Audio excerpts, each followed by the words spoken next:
one was spicy. So the Warriors have to play 48 minutes. So I see this going 7. I have it. I have the Nuggets in 7. Ant-Man, Batman, Watchmen, Lakers at 5.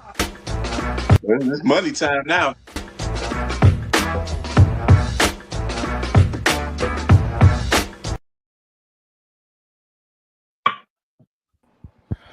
All right, what's going on YouTube? This is CW of the GOATcast podcast. And tonight we have a special live treat. We have a live debate between King's Speech and TPerfect, a part of the GOAT debate series we're doing this summer. This is going to be a little different. We're going to do two teams that were on the cusp of potentially winning a championship, but fell a little short. So they're going to debate those two teams and see which team was truly better. Those two teams are the 91 Los Angeles Lakers and the 2001 San Antonio Spurs. But before we get any further, welcome to the show, King's Speech. He's a regular on here. So what's going on?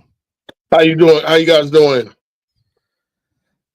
And what's up, TPerfect? You, if you don't know, he's on GOAT James Kingdom every, I believe, Saturday and Sunday. So check him out on the panel. Oh, we lost him. Oh, we lost. What's up, gentlemen? So yes, once King's Speech gets back up here, TPerfect will be defending the 2001 San Antonio Spurs, and King's Speech will be defending the 91 Los Angeles Lakers. So we will have 3 5-minute rounds. We will time each person, and I will give them a 1-minute warning once it's almost their time's almost up, so that they'll be aware to kind of get it all together. Right now we got a man Dart who's going to help us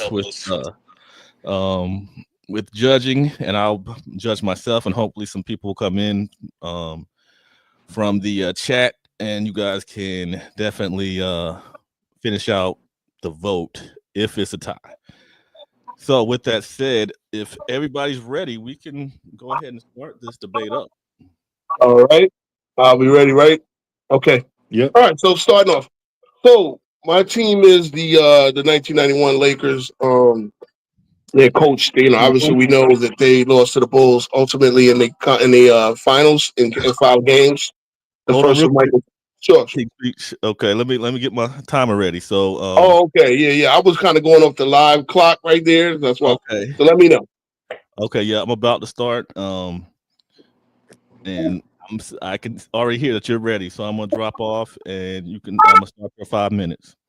All right. So my team is the 91 Los Angeles Lakers. As we know, that team historically went to the finals. They lost in 5 games to what would be the first of Jordan's 6 championship with the Bulls, Jordan and Pippen. Since we have to make sure that the co-star gets his credit. But anyway, so that team was coached. That team won 58-24. It was coached by Mike Dunleavy. It was the one of the teams in the post Pat Riley era. It was considered a non-Showtime team, but Magic Johnson was running the show. As we list the strengths of the team, Magic Johnson was the starting point guard. He was second in the league in MVP that year. That team swept the Rockets in the first round. I believe in the second round they beat. I have to go back and look. I didn't write it down, but eventually they get to the finals. They lose in 5 games. So I'm laying out the map of the team. At power forward, starting power forward, you had Sam Perkins, who averaged 13.4 and 7.4 rebounds. He was actually one of the rare stretch fours, a big man who could hit the 3-point shot. The Lakers didn't have much in terms of 3-point shooting that year. They were actually they shot 30% as a team, and they made 2 a game. Versus as the Spurs were actually a 40% 3-point shooting team. But Perkins was the power forward. He averaged 13.45 in the season. He averaged 17.7 and 8.3 in the playoffs. Worthy was the small forward at 21.5 and 21.5, 4 in the season, 4.6 rebounds, 3.5 assists. In his playoffs, he averaged 21.1. At center, you have Vlade Divac, who averaged 11 points and 8.1 rebounds. In the playoffs, he upped his scoring to 13.3, 6.7 rebounds. At shooting guard, you had Byron Scott, who averaged 14 points, 3 points. He was actually the best 3-point shooter on the team, making 0.9 a game, 2.2 assists. And at point guard, of course, you had the Irvin Magic Johnson. Player in the regular season, he averaged 19.4, 12.5 assists. Playoffs, he upped that to 21.8 and 12.6 assists. The bench, you have AC Green, Terry Teagle, Michael Thompson, Larry Drew, and Randy Smith, I believe. Also, Larry Drew. Oh yeah, Larry Drew. I did name. So, in my opinion, right, I take the power forward position. I have sorry. Duncan is obviously the better power forward, but Perkins, gives him something. Worthy versus Elliott and Ferry. Again, that'll be my opponent's job to lay out his team, but Worthy is clear cut the better small forward in the series. Vlade Divac versus Robinson. I'm going to give the slight edge to Robinson, but I'm going to make up for that in my backcourt, where I have a superior backcourt with Byron Scott versus Anderson, and then it was Porter during the regular season. He started all the playoff games, but Daniels also. So really, Elliott came off the bench more in the playoffs. Ferry was your small forward. Again, I have that matchup regardless, and I obviously have the matchup with point guard. Coaching, I'll give a slight edge to Popovich, even though this wasn't the best version of Popovich. And the bench with champions like Green and Teagle, Michael Thompson was the first overall pick versus Elliott, Sean Elliott, Malik Rose, Daniels. I have the better bench. Experience-wise, I have more championship rings, championship experience with the Lakers, being Magic had 5. So, and those mitigating factors when it came to experience and the intangibles, the Lakers had more playoff experience and championship experience. So that works into my favor. All right. Okay, yeah. For some reason, the timer wasn't showing, but yeah, you just hit your time. Yeah, I'm looking at the live timer. Okay, So, okay, cool. yeah, that's one way I keep it. I figured I had a couple of seconds to spare, but here we go. Okay, so we're gonna let TPerfect go in his round. He is representing the 2001 San Antonio Spurs. All right. So, like you said, I'm representing the Spurs, and I picked this team because I feel like they're like one of the most well-rounded teams in NBA history that, of course, didn't win. That's the entire theme of this debate. They came up just short. Obviously, they met a Lakers team that was transcending at just the right time, and even a team they matched up relatively well against. And as my opponent actually pointed out, the Lakers actually had several deficiencies in their team that I think the Spurs could easily exploit, but we'll save that to another round. But this Spurs team, even without Manu Ginobili, Tony Parker, they were exceptionally well rounded. They had they had the very best defense in the league. They were decent offensively. I believe, they were 11th on defensive rating, first in offensive rating or defensive rating, first 12th in offensive rating, and they could do it all. They shot 40% as a team from three. Obviously, the volume wasn't what it was today, and obviously there's some context there. Same thing in like 91, although the pace of play was a little bit higher than it was today. That's why you see maybe some double figures from the Lakers that you won't see here. But anyway, you had guys, most importantly, that matched up well with pretty much anyone. Obviously, you had a transcendent Duncan who was just in his prime. You had a David Robinson who was still very, very effective. In fact, both Duncan Robinson and I'm sorry, David Robinson and Tim Duncan finished top 10 in both MVP and DPOY voting that year. That was only the 4th time ever that has been done by two teammates. Mike and Scotty did it twice. Kobe and Shaq did it once. Okay, so they were able to go ahead and do that year. And so that meant they had the best interior defense by far. They had a fantastic perimeter defense. They held opponents to just 32% shooting from the arc that year, which is about 2 points below the league average, which was fantastic. They had guys who could stretch the floor. They had Derek Anderson, Antonio Daniels, Sean Elliott, Avery Johnson, Terry Porter, guys who could stretch the floor, defend. They were running that motion offense, really, that was predicated on really getting to the open man. Obviously, they didn't have a ton of all-star guys who were just sitting there dribbling the air out of the ball, trying to create their own shot for 23 seconds. Their offense was predicated on ball movement with that motion offense, players running without the ball, setting crisp, clean screens. Uh, Obviously, flowing through Tim Duncan, who I think is pretty easily the best player in this series, especially compared to 91 Magic, who was still good. Like King Ro mentioned, he was second MVP voting. Um, but, obviously Tim Duncan was really in his prime. He primed pretty early, and it kind of lasted that way. I don't think it was even close, especially defensively. So that was a transcendent Spurs team. You had Greg Popovich. I don't think it's a crime to say he's a top 5 coach ever. And really, they had like that Don Nelson defense too. So uh, they were, or not Don Nelson defense, that Greg Popovich. So the Spurs here were, I think, one of the 3 teams that year that could have played anywhere in any time frame, anywhere and beaten any team, along with the '02 Kings, 2000 Blazers. The '01 Spurs were right there. I couldn't believe that they got swept, but that team was scary. I believe that the league's second, or I believe they had league's best record that year too. So again, that they were moving through Tim Duncan.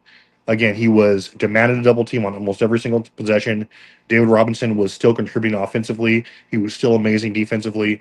They had the best front court in the league. Definitely the best front court in this situation. And I'll go into that in the second round here when I make my prediction. And I also kind of give a comparison on the personnel, because I think that pretty much across the board, the Spurs have the advantage, especially if you look at how the Lakers performed, not only in that playoffs in '91, but throughout the regular season, what their decided weaknesses were, and how the Spurs could pretty easily exploit that. And one of the things that I was mentioned is that their defensive and offensive rankings were relatively similar for the 2 teams.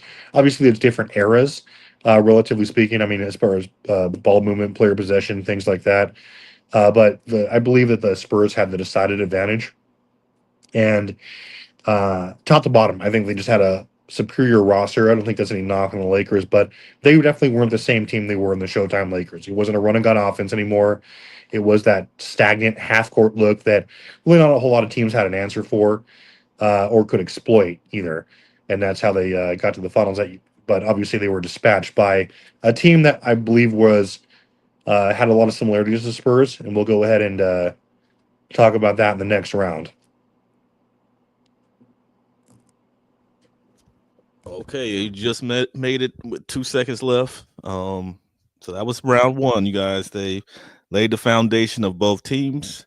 Round 2, they're going to go a little bit further and say, I believe, who they think, in a best of 7, how things would go and how each team would combat the other team. So I'm gonna let King Speech get ready to go and start up his 5 minutes.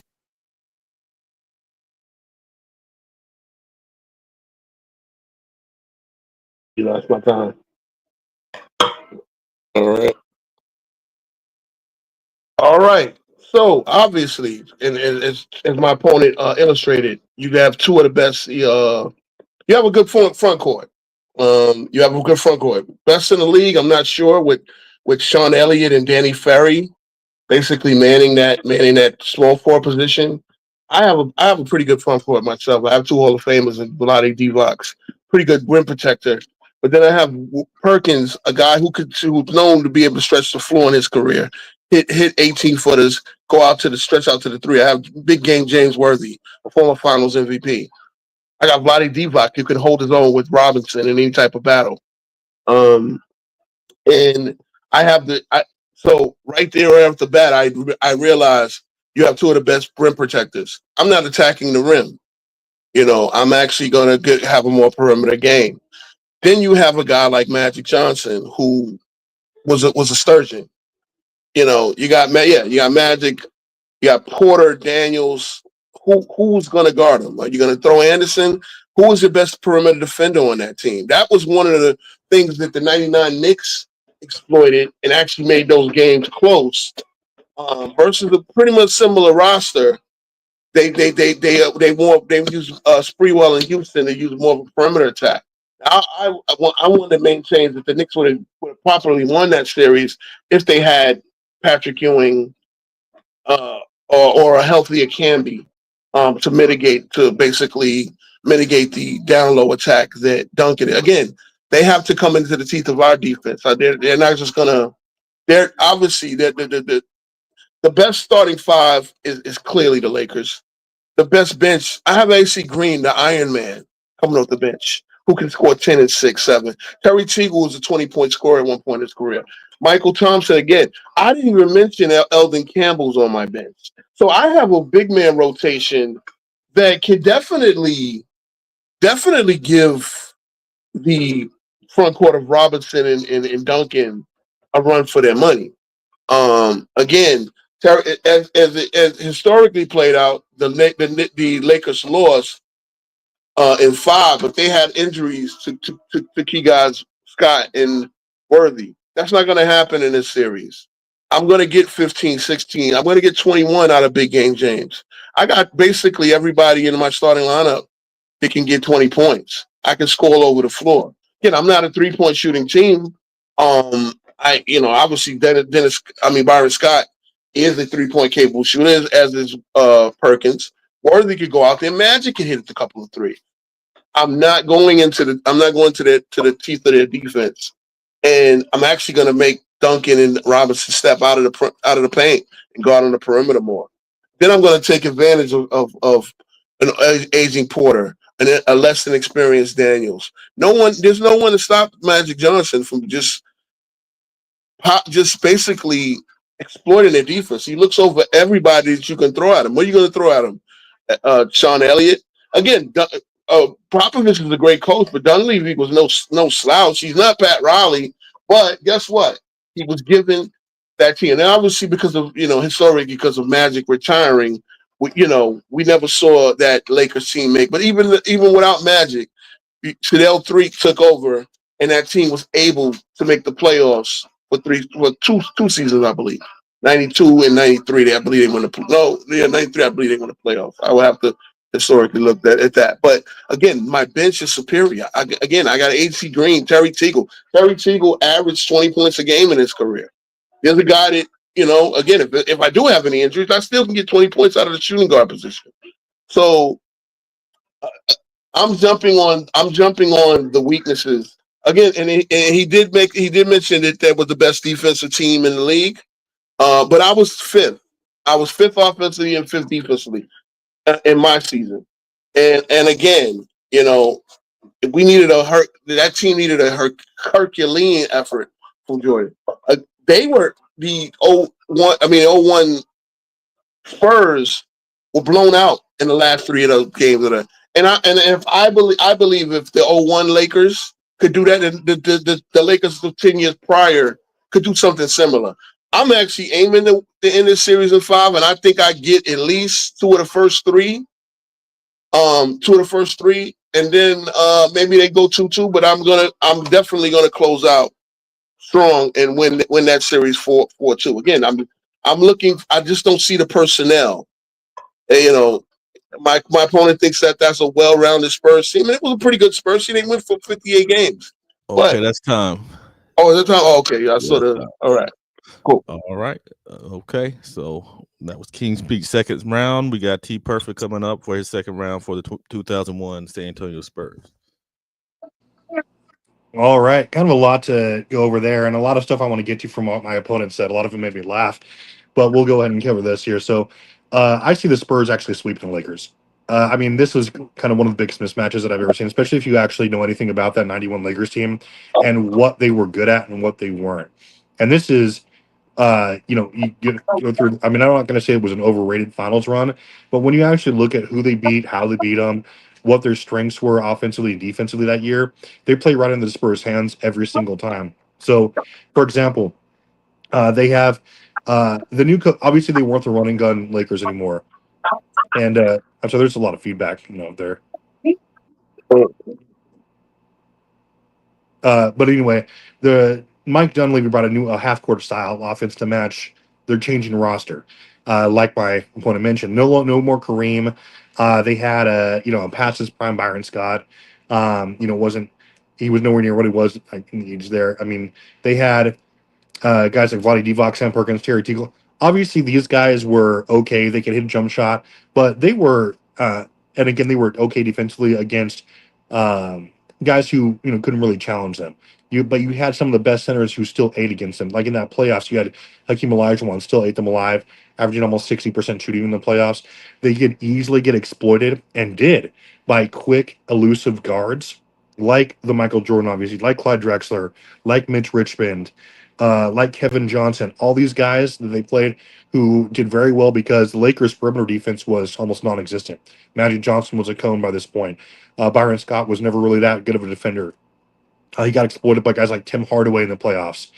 These guys that can and will basically score against them at will. You had like I mentioned Mitch Richmond, all these guys, like from that running gun Warriors team, they had like six guys in double figures, all from the shooting, or all from the guard area there because the Lakers couldn't defend that. And as far as offensively, forget about it. The Spurs were a great defensive team, especially in the perimeter. Especially interior, and they defended the perimeter. They held opponents that year to just 32% shooting from the arc. The Lakers only shot 30% that year from three. They weren't doing anything against the Spurs. And my opponent says they're coming inside to do their scoring. How? You're going to post up with Magic Johnson? We had guys who were 6'10", Danny Ferry, Sean Elliott, 6'8", 6'10". They could defend. Are they going to shut Magic down completely? No. Magic's one of the best players of all time. But they're not. They can play the passing lanes. They were great at forcing turnovers.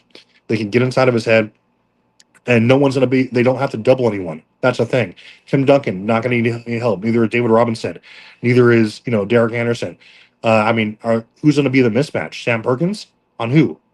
I mean, as far as the bench goes, they had guys coming off the bench like Steve Kerr, um, Terry Porter, Samaki Walker, Jaron Jackson, all guys who could still hit shots and defend at a high level.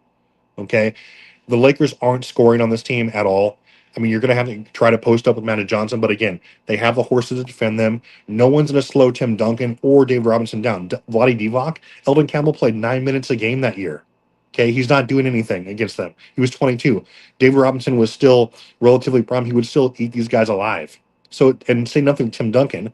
So we're going to hit the three ball better. They were a better shooting team than the Lakers all across the board. They were far better defensive or interior wise as far as scoring. Anything else there? He was bragging about Sam Perkins being able to stretch the floor. No, like we can step out, defend them. You can't shoot the three ball. We can. We shot 40% from the three that year, and again, we're better in the fast break too. We scored more points off the break. We're better at forcing turnovers. We had more points off turnovers, and it's just a complete another mismatch. I mean, really, the only position you have going for you is Magic Johnson versus whoever I tried out there, but only offensively. Defensively, forget about it.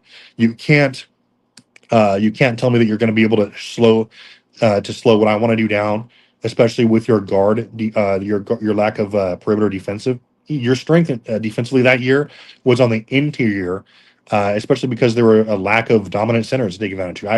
I have two of the best big men of all time ready to take you down. Okay, and I mean all that, it's all just in the numbers, and this is all hypothetical to begin with, but there's nothing you can point to except for a slight uptick and maybe very slight uptick in bench production. But again, a lot of that has to do with the pace of play back then, as opposed to in 2001. It was by definition the slowest era in NBA history. Okay, I have the better bench too, especially defensively, where I have a total of about, I believe, seven all defensive teams worked simple. But I mean, Lakers were just had too many mistakes, too many weaknesses to compete with this team, and objectively, there's no way that you could point to that you could generate enough points or beat me or have enough mismatches. Okay. All right, that's time. So that's the end of round two. They both made their points, so I guess they're going to bring it home in round three. So we're going to start your time, King's Speech, and let us know why the 91 Lakers defeat the 2001 San Antonio Spurs.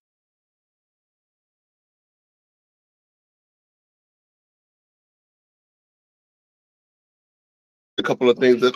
Oh, yeah, he said my opponent said he laughed at a couple of things that I said. Well, I'm gonna laugh at a couple of things he said. When he names Eldon Campbell, he doesn't understand that's my third string center. That's my third string center who, if I'm getting foul trouble from my bigs, well, I still can go to a center in the caliber of Eldon Campbell at my third string. Again, Perkins, I'm not coming into the teeth of their defense. They're not going to block my shots.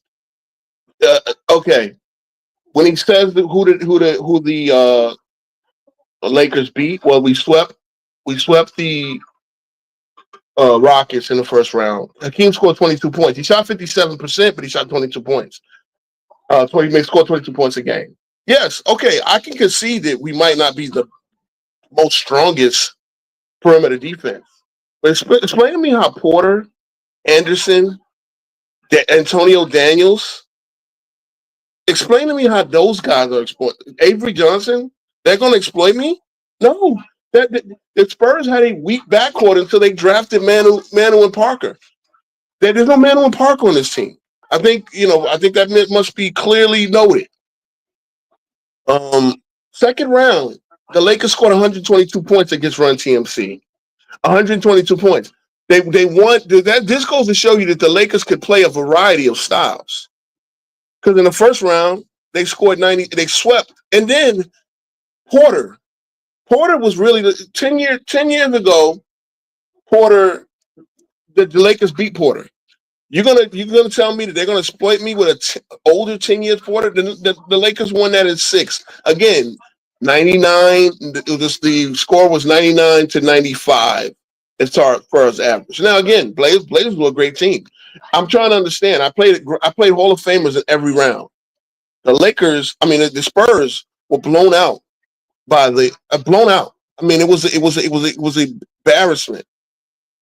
Again, that I concede that the strength is perimeter is interior defense, but I got big men who, mind you, he also said I didn't have the matchup at small forward.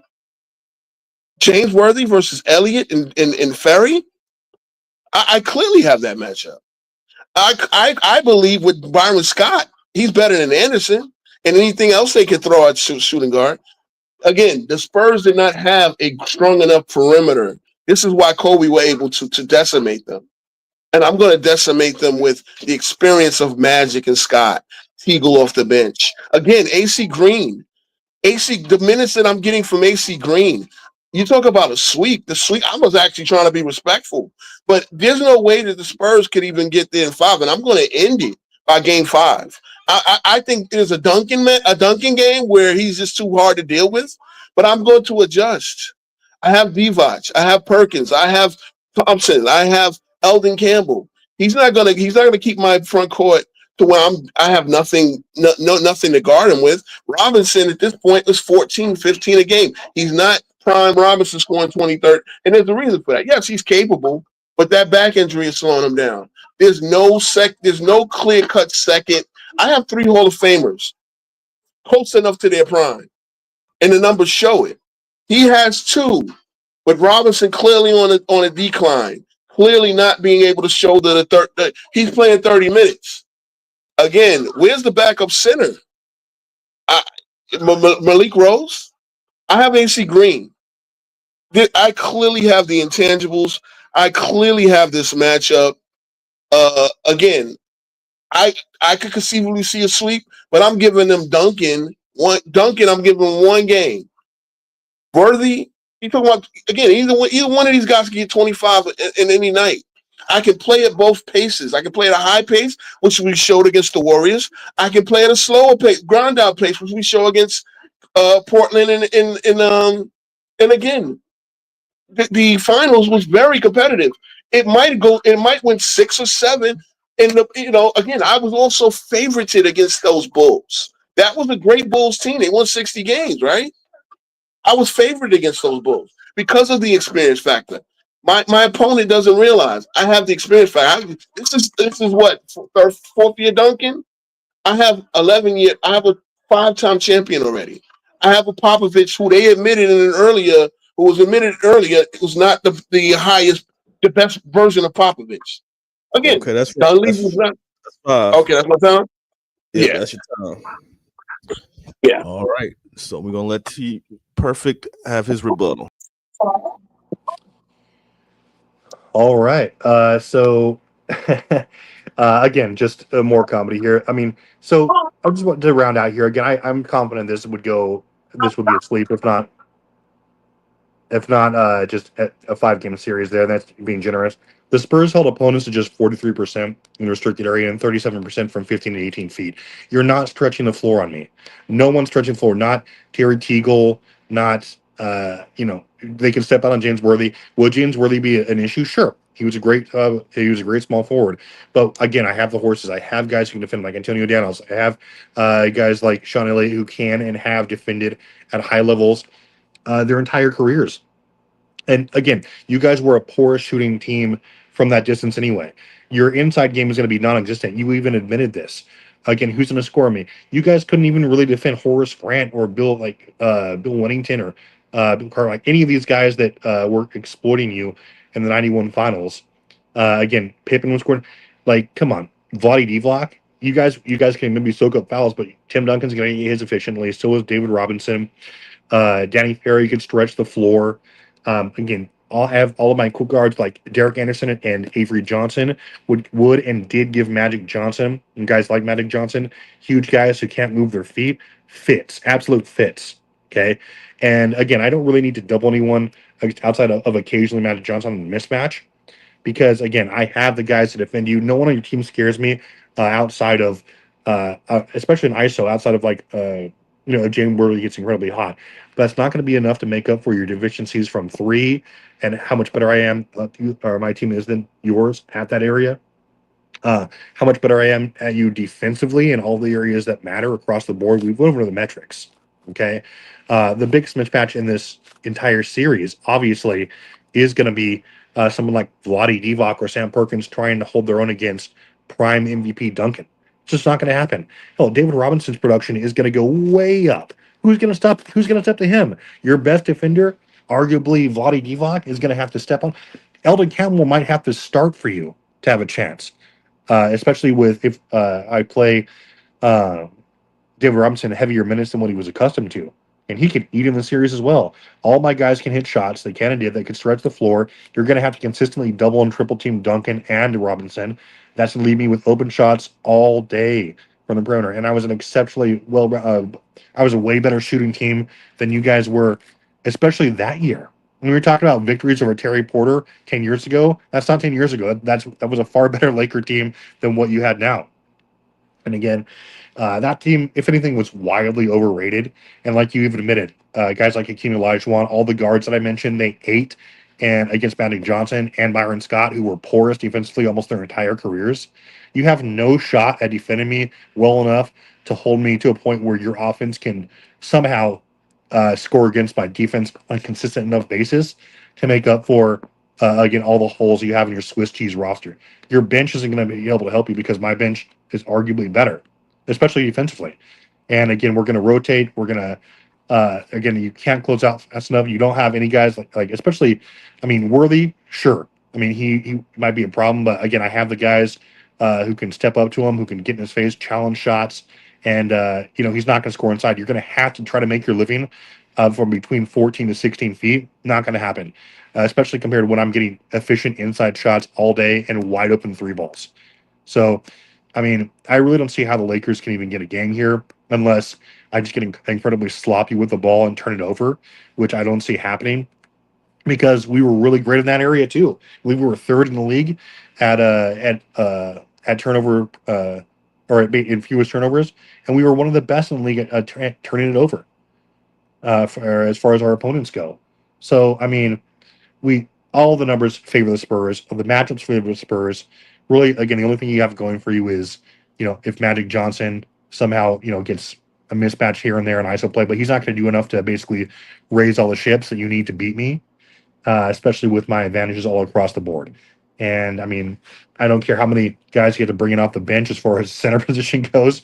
Tim Duncan's an average 35 points per game, 12 boards, 4 blocks in the series, probably around 58, 59% shooting, and it's really not going to be close. So I like the Spurs, and probably I'll be generous and say a gentleman's sweep. But I mean, with this far of a disparity as far as the defensive and offensive numbers go, when you look at up and down these rosters and the production and their performance against the league, it's not really even a close debate.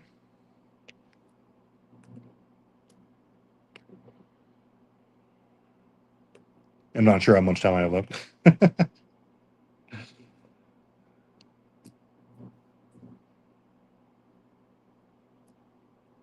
Can you hear me? Yeah, you were muted. Sorry. Okay, yeah. That was time. My bad. Okay. Okay. All righty.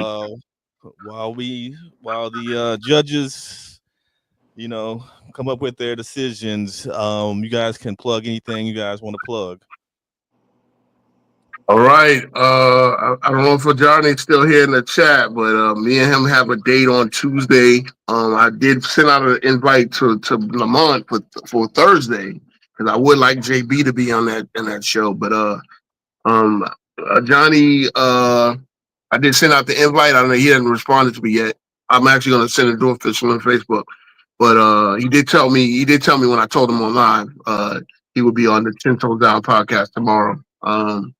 But other than that, I mean, I don't know. I guess we got to do the judging, and then we'll do our post debate discussion. This is gonna be a fun one. Yep. So TPerfect, anything you gotta you gonna plug? As far as what I thought about the debate. I was saying, do you want to plug a channel? Yeah, guys. Obviously, social go media? GM's Kingdom all day, every day. We do it Saturdays at 9 p.m. Eastern. Same thing on Sundays. We do it at noon Eastern. And so, show up there. We have all these characters here, and debating what it's all about. And it's all about the game of basketball.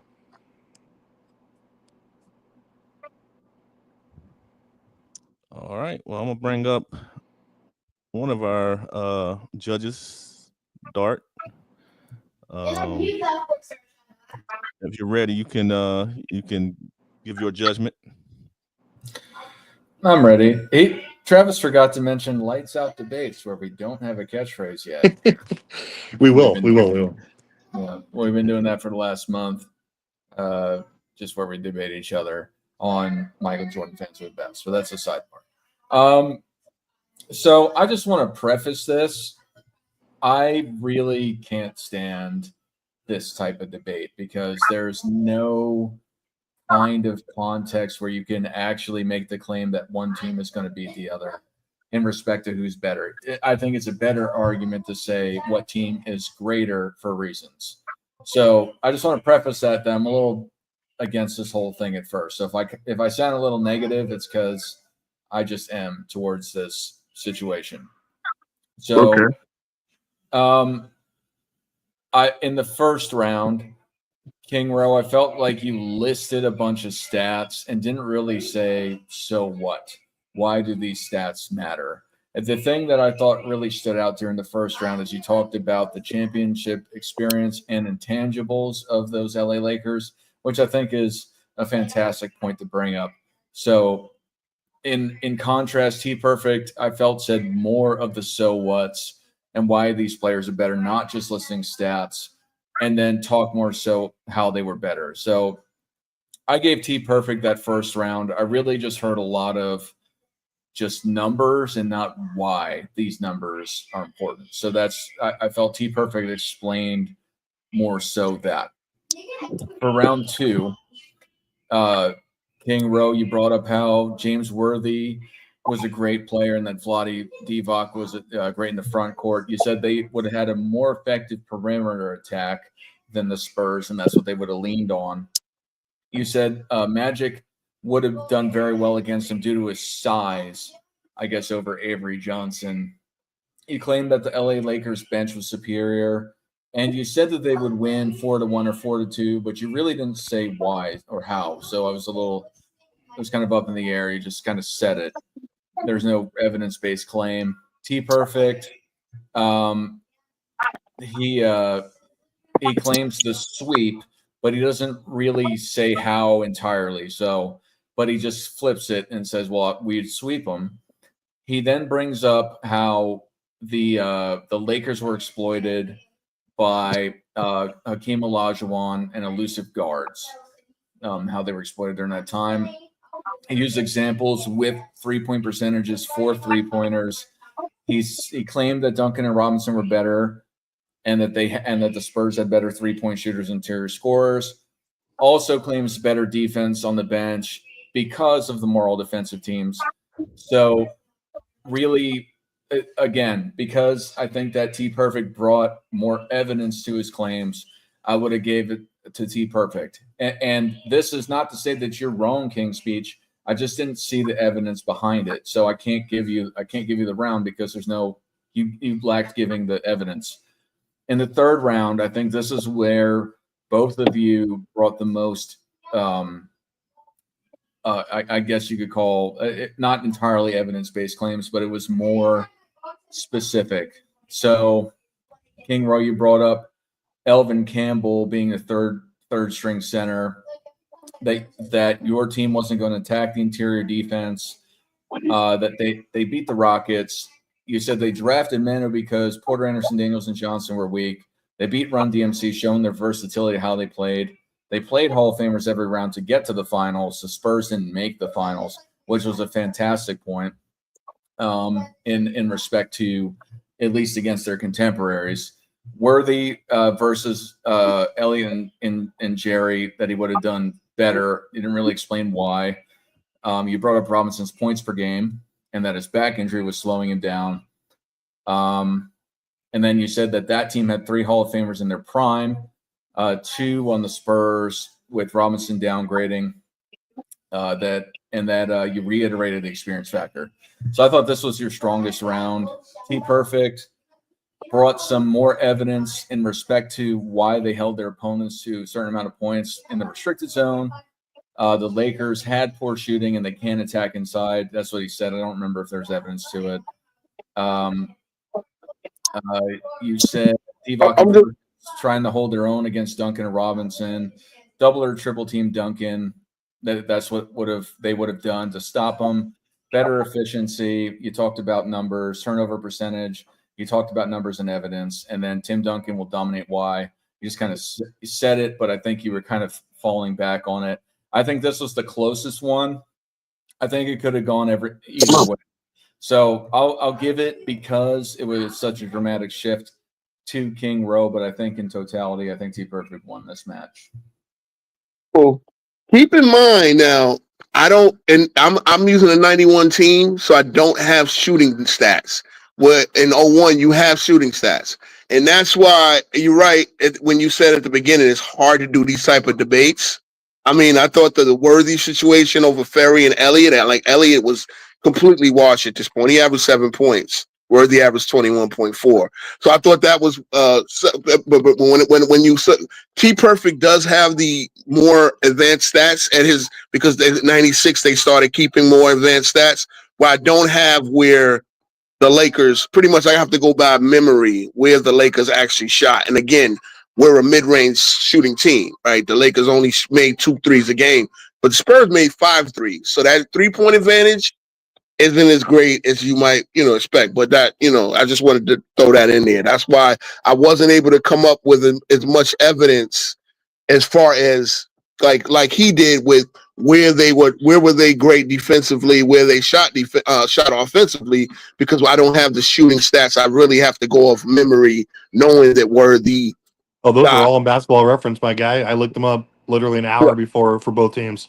What, the shooting stats? Yep, shooting for and opponents against 100%. You talking about, or do they have shooting by distance? Because as far as I know, they didn't keep these numbers until 96.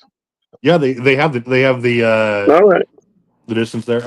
If I overlooked that, then that's my bad. But as far as I know, I don't know if those numbers are official. I know they do try to come up with next gen numbers for prior, but it's not a complete data set. And again, you gotta remember who your opponents are. Again, like I said, I thought I did a strong point at because we played a team like Run TMC and up the score to 122 a game. in the second round versus the other 2 rounds that were Run DMC was also one of the worst teams ever defensively. Of course, but that's what I'm just saying. We were able to play both styles. When you say that it was no longer the Showtime Lakers, the Showtime Lakers showed that they could run still. Not against my guys. You're getting sweat. I got you. Okay. All right. Well, I thought your third round was the strongest when you mentioned Run TMC, and then I ultimately gave it to you. And again, it's not that I necessarily think you're wrong, but it's a debate. So it doesn't matter if you're right or wrong. It depends on how you debated your argument. So I just felt that TPerfect brought more evidence-based claims, which you needed to debate with numbers. And again, I don't know if he's right on everything he said. I'm just going on good faith. Well, I tell you one thing, he was wrong saying that they did work. Dude, I don't have the small forward advantage. I mean, I have the big James Gaines word. I didn't think I needed to spend time explaining that part, but let's get CW in the house. Yeah, let's go see that. Well, yeah, I think that's just one part of it. You know what I mean? Yeah, I know. Yeah, I think what hurt Roe was that first round. I think it kind of stumbled a little bit that first round, where I felt like TPerfect was I think he stumbled a little bit.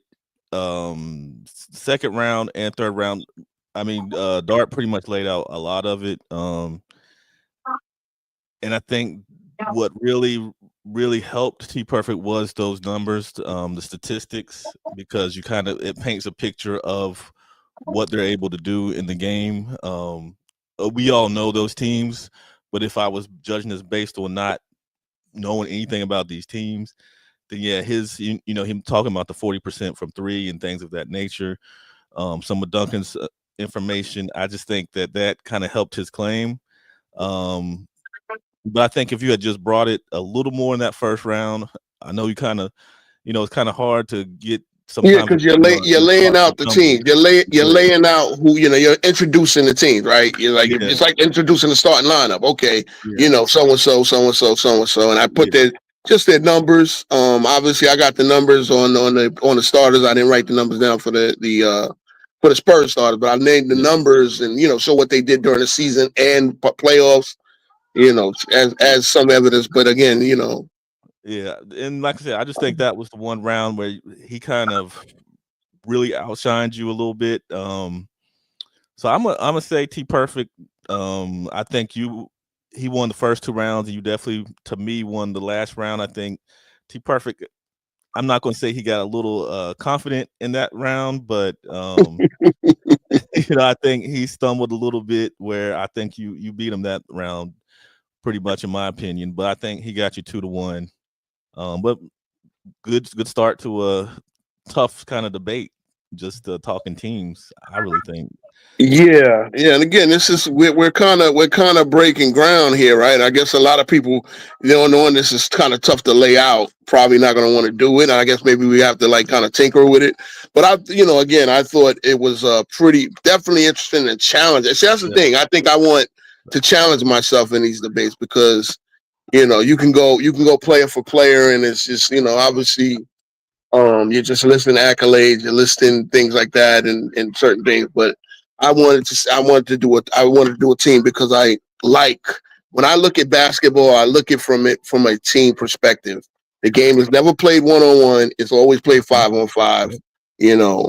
Obviously, again, to me, the only person that worries me is Duncan, and I think I have enough horses to double him. And I did want to say one. I was looking for a Divock versus Duncan series.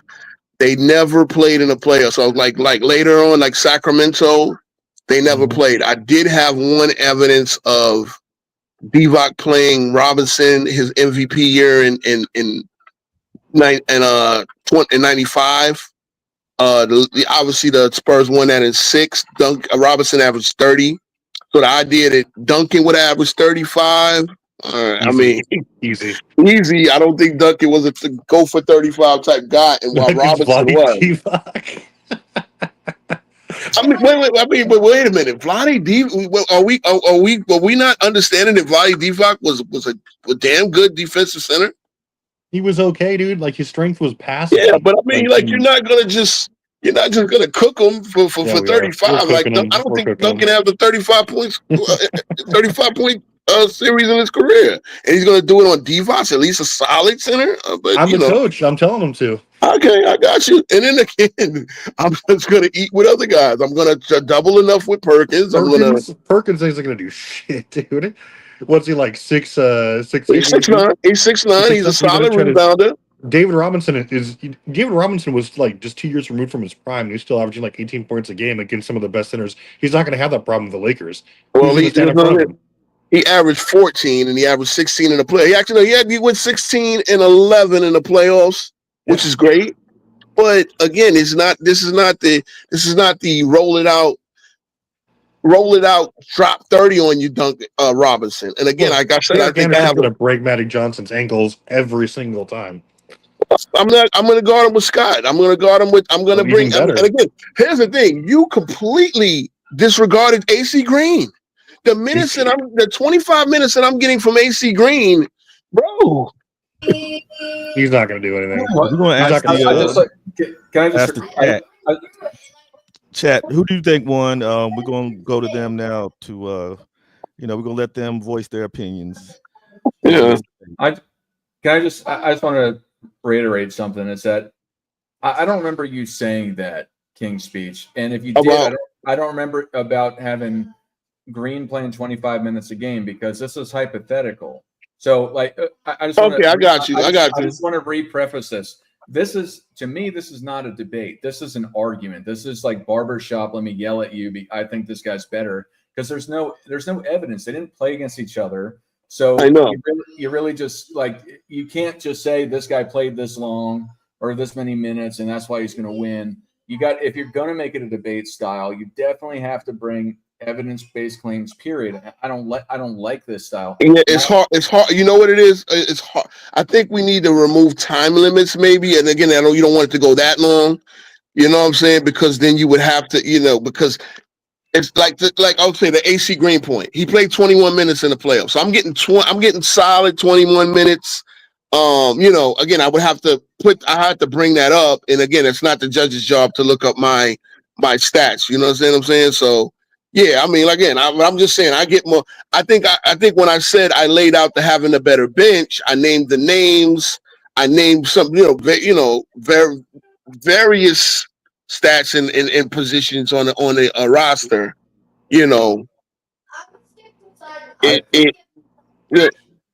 One thing I got to add on the sidebar is that in a lot of debate judging, being like, this is for your side of it, Ro.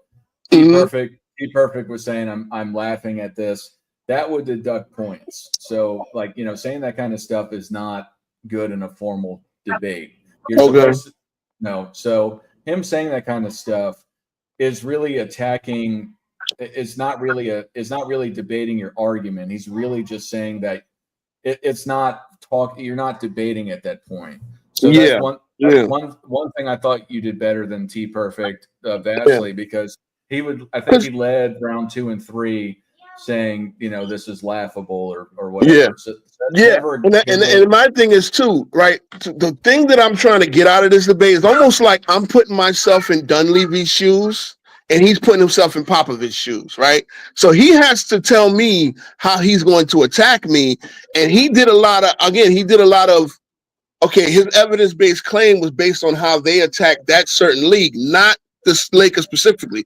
I conceded that the Lakers might be a little bit slow on the gun, but I then said Anderson, Porter, Daniels, and Robin and Avery Johnson were not the guys to they were not the guys that could exploit that. There's no guy that other than Daniels is going to get, or Anderson could even count on for 20. But I got guys like Magic. Obviously, Magic can go for a triple-double every night. As I said, Teagle was a 20-point scorer in the league. I brought that up several times. 20 points off the bench. He was a 9-point-per-game guy that season. Well, I'm saying that, but I also said earlier in his career he was a 20-point scorer. So I knew he has the capability. Again, Anderson and the guys in your backcourt, Porter was the only guy who you could say that, and that was earlier in his career. He's now past his prime. I did mention that Porter was past his prime because we beat the same Porter in his prime 10 years prior as the second leading scorer for the Blazers. I did bring that part up. So again, this is really new, and I guess we would have to tinker this to make it a little bit more, to be able to add more facts in it, because you do gotta add a lot of facts in 5 minutes. And again, I was trying to get the, how are you going to come at me and how am I going to come at you? And then let's see what Yeah, people and as think. far as that goes, I mean, it would be, and like it's kind of like I illustrated, like like that year, especially like the Lakers' weakness, observably was defending the perimeter, especially with the guys they had. And I have I have 6 guys on my team that shoot at least 40% from three, and they did so at relative volume for that year or for that era. And so I'm not gonna try and post up, Avery Johnson against Magic Johnson. I'm gonna do what the Lakers can't defend. I'm gonna get guys off screens. I'm gonna get guys wide open shots, and I'm gonna make you defend. Which you guys, again, I'm not gonna, and I can attack inside too. And I mean, I think it's gonna wear down guys like Magic Johnson, like Byron Scott, who weren't all that great defenders anyway, even in their primes. And Mhm. again, I have guys across the board, up and down, all across the bench too, like Steve Kerr, Terry Porter, Jared Jack. All these guys can hit threes and just shots in general. And so, I mean, you can't possibly defend them.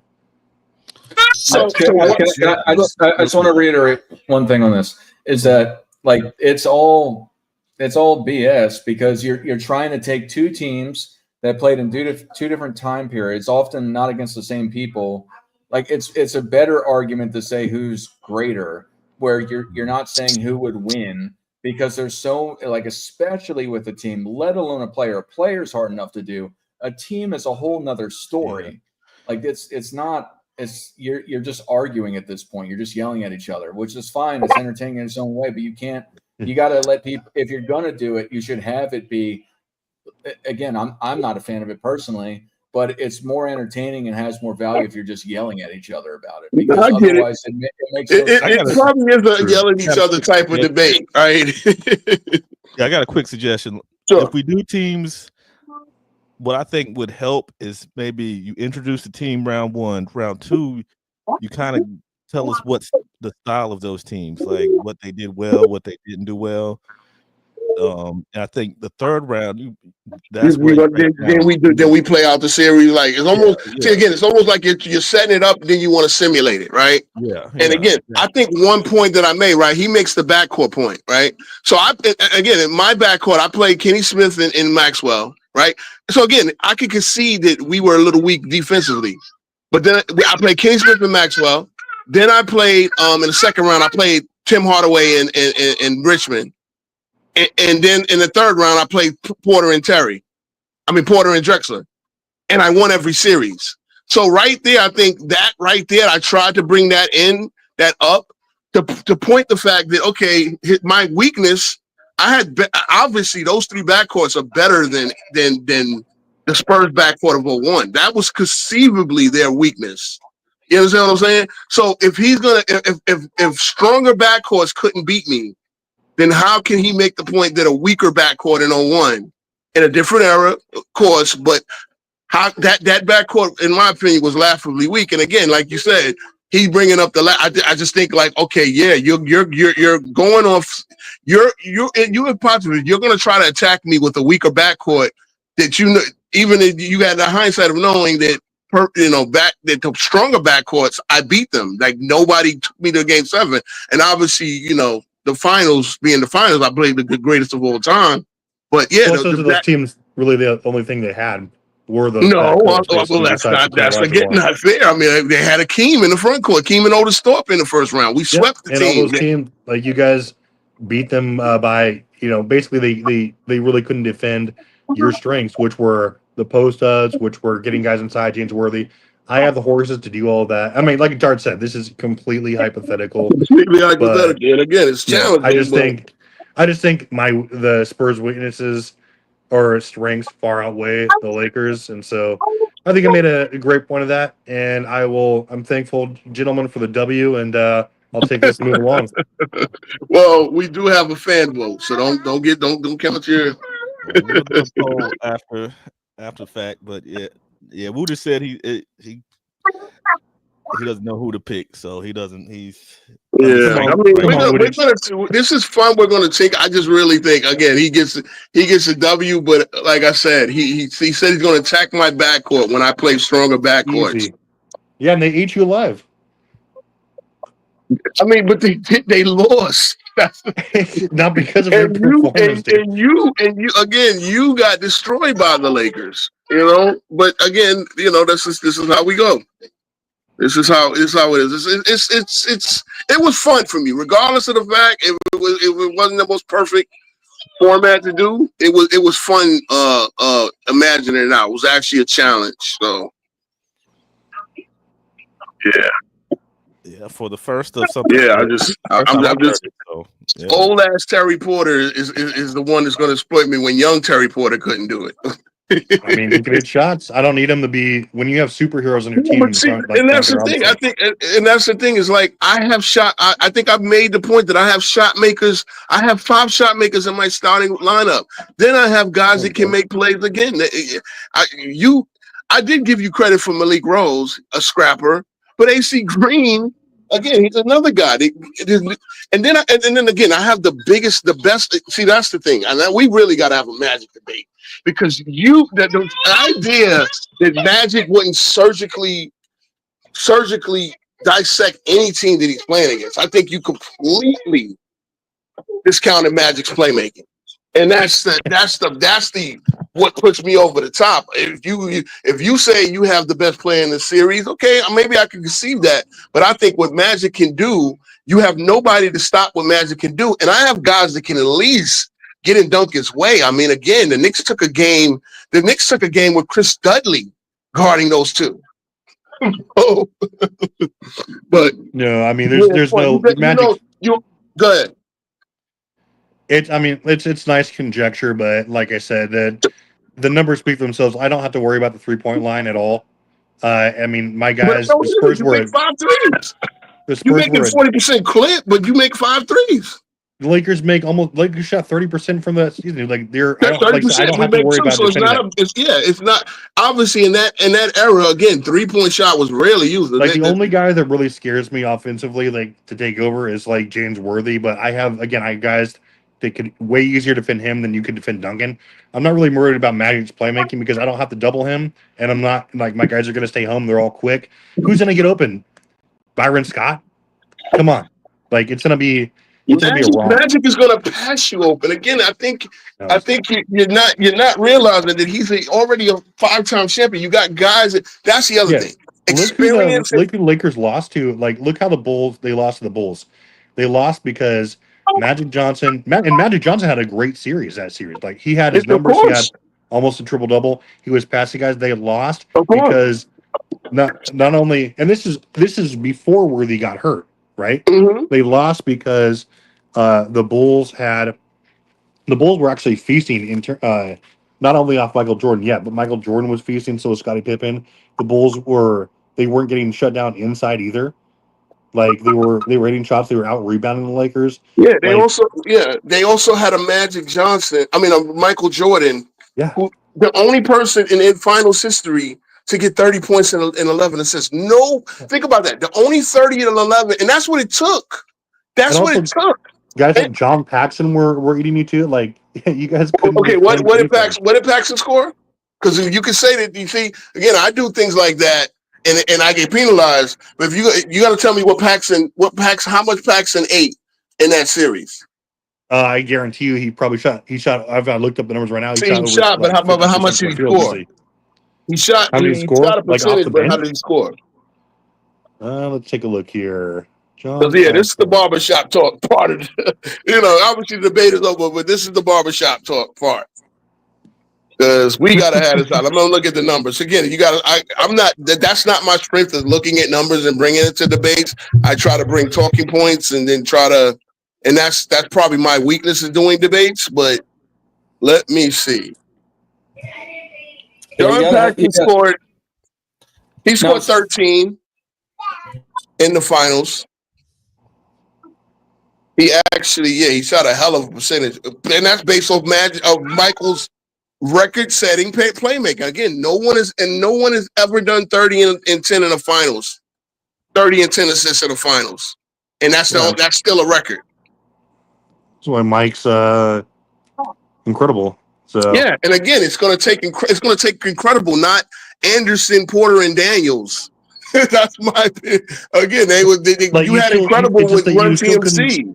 The whole reason is like you can name the names, but those guys were producing, especially versus people who couldn't defend the perimeter. It's not like you had horses. Yeah, and again, I can concede my slight weakness. What you did was just completely underestimate my strength. I'm scoring a lot in the mid range, and I don't think you got guys to shut down Big Game James. I don't. Again, Scott is averaging. All right, Paxson averaged 13. Scott, and this is with injury. Well, Scott was injured and didn't really do it. But we all know that Scott has multiple 15, 16, 17-point series in his career. So, again, injury slowed down Scott, and injury kind of slowed down Worthy. You know, that's what it took to beat them that year. I'm just not buying that Avery Johnson, Rose, Daniels. Again, I'm not, and that thing, I think that's two. But here's what happens when you're planning out and you underestimate your opponent. Those little factors can beat you, right?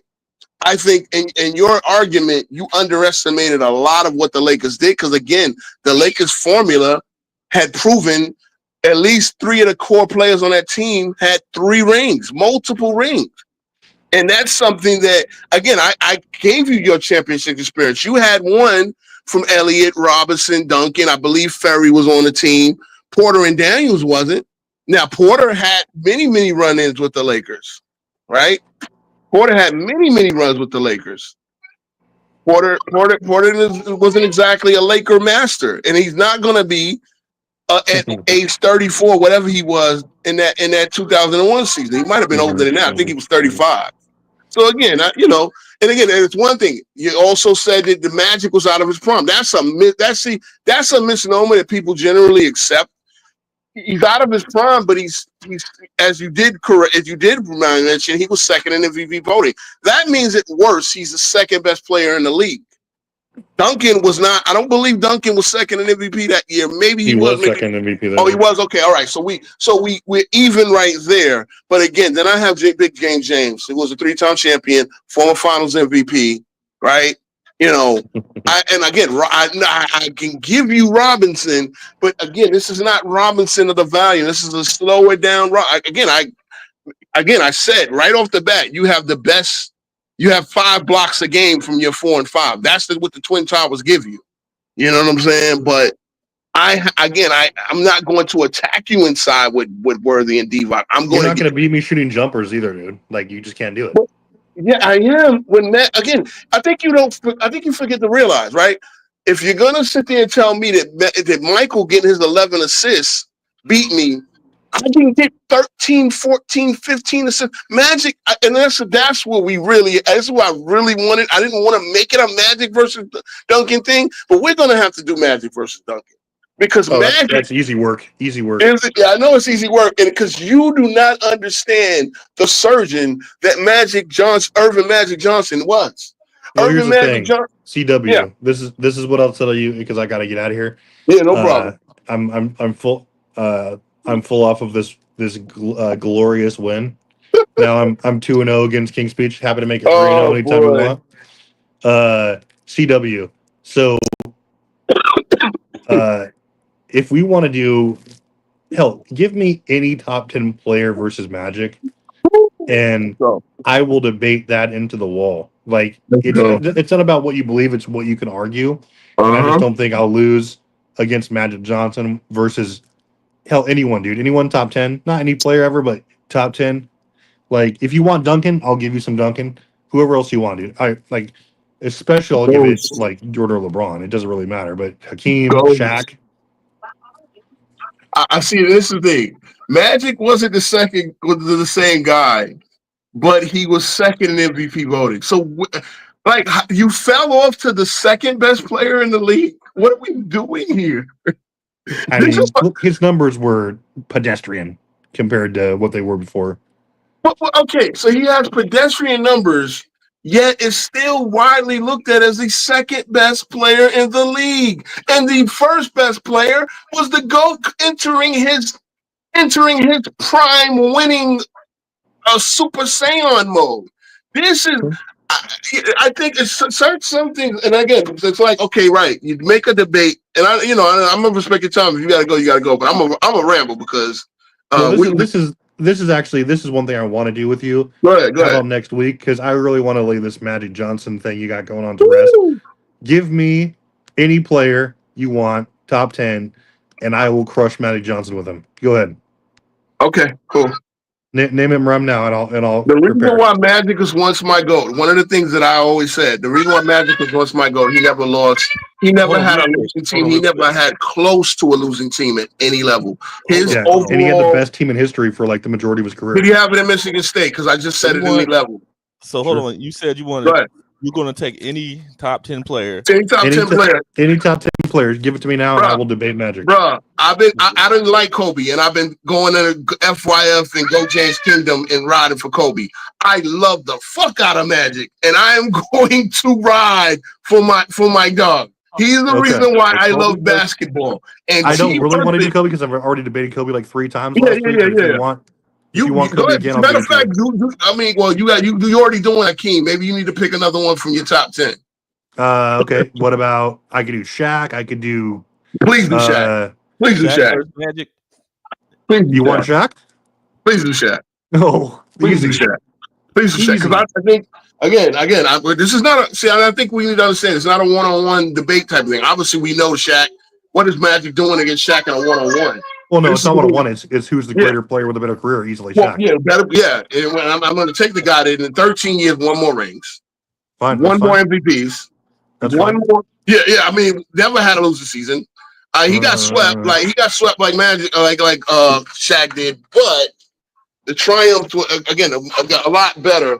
He won at every single level. Oh, dude, you've been spending too easy. He won as a rookie. I think that's what it is. I think a lot of people cannot visualize what Magic brought, and I think that was lacking here too. Because I thought, again, and I should have just kept pounding it. Right? Remember your boy STO when he was talking about the two brains. Who's a better brain surgeon of direct? Like, you're going to shut down an offense? What Laker offense has ever been shut down? The only time you know the only person to shut down a Magic Johnson led offense, Paul Westhead, and that's what got his ass fired. Okay, you guys were like 15th in points per game in '91 and 30% from 3. That offense wasn't doing shit. We were fifth in the offensive rating. Okay, so if they were playing a slower pace, and I think I made this clear against Run TMC, we could score 122. We scored enough points to win because Magic, again, you're not scoring 80 versus the Spurs, dude. People, again, there's this idea that we kill this over on these channels. The idea that Scotty took Magic and it took him out of the series is absolute bullshit. Magic, I agree. Magic 8, and again, Magic again. You're not taking the Lakers offensively. I thought this is. My God. Okay, we needed you to prove that your defense was going to. And again, this is why I went Magic because this is why I went 91 because I didn't want to use. I could have took the team that got swept by that still had Kareem. I didn't want any version of Kareem there because again, people will say, "Well, we had Kareem." That's the next thing I wanted. I could have took the 13 Spurs and just had a blowout. The 13, that's a blowout. Really? You're gonna blow me out with Danny Green? You're gonna blow me out with Boris Diaw getting big minutes? With a still hugely effective Duncan and a Kawhi Leonard, who's Kawhi Leonard just got to take care of Big James. See again, and that's the next thing. Easy. How? We're not, and I think this has become hard. This becomes harder too. We don't have respect for Worthy was a bucket. He was a walking bucket. Worthy's my favorite player, dude. I know all about him. Is he? Yeah. How are you telling me you're taking me out with Sean Elliott, a diminished version of Sean? Because you didn't understand what I said. I didn't say Sean Elliott's better than James Worthy. I said I have the horses. You said you're taking him out. No, I said I have the horses to defend James Worthy to the point where he's not going to be a game-changing factor. And plus, Worthy's going to have to defend my shooters. He's not going to just be able to stand around. What's his nickname? I mean, again, your shooters. I don't need him on Antonio Daniels. Where's your 3-point shooting come from on the team? Sean Elliott wasn't a 3-point shooter. Danny Ferry was more of a stretch. I have 6 guys who shoot 40% or better. I can name them. Okay, but you make 5 a game. See, that's the thing. I think I also put it. You only make 5 a game. You're not like, and again, you make 5 a game in an era where the 3-point shot is more prevalent. I make 5 a game in an era where you only had a few guys that averaged over 1, and you had teams that did not average more than 5. So again, I know again that becomes harder because I think I tried to put that in there.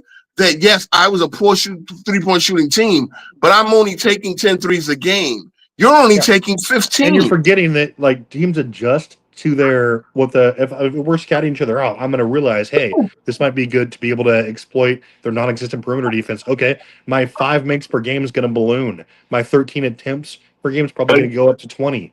Like it's not. But how? When I played better backcourts, it didn't do that. What are you talking about? The better backcourts were that they were just feasting with their guys who played iso ball. My guys are going to get better shots because you're going to have to double down on Tim Duncan and David Robinson. That's how it works. It's not like my guys are going to be stagnant statistically.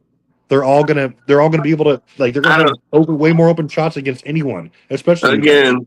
Yeah. I mean, again, I got Vlade Divac. I don't got a walking bum. Again, I gave you again. Obviously, we know that any team with Duncan and Robinson going to have the front court edge. Also, but I don't have mannequins out there. Well, they might as well be. Hey, so Helly asked, "Why is LeBron the GOAT?" LeBron's the GOAT because he has a top 5 all-time resume, and he has double the longevity of the actual, or who I consider second best is Jordan's 11-year career, and LeBron's still putting up prime numbers in year 22. Like that's unheard of. Keep in mind, TPerfect. Prime Porter gave the same team 17 points a game. Prime Drexler gave me 20 points a game. Yeah. And mind you, I'm sorry. Porter's older than I thought. Porter was 27 in 91. That means he's 37 in 90. And Porter's roll off the bench.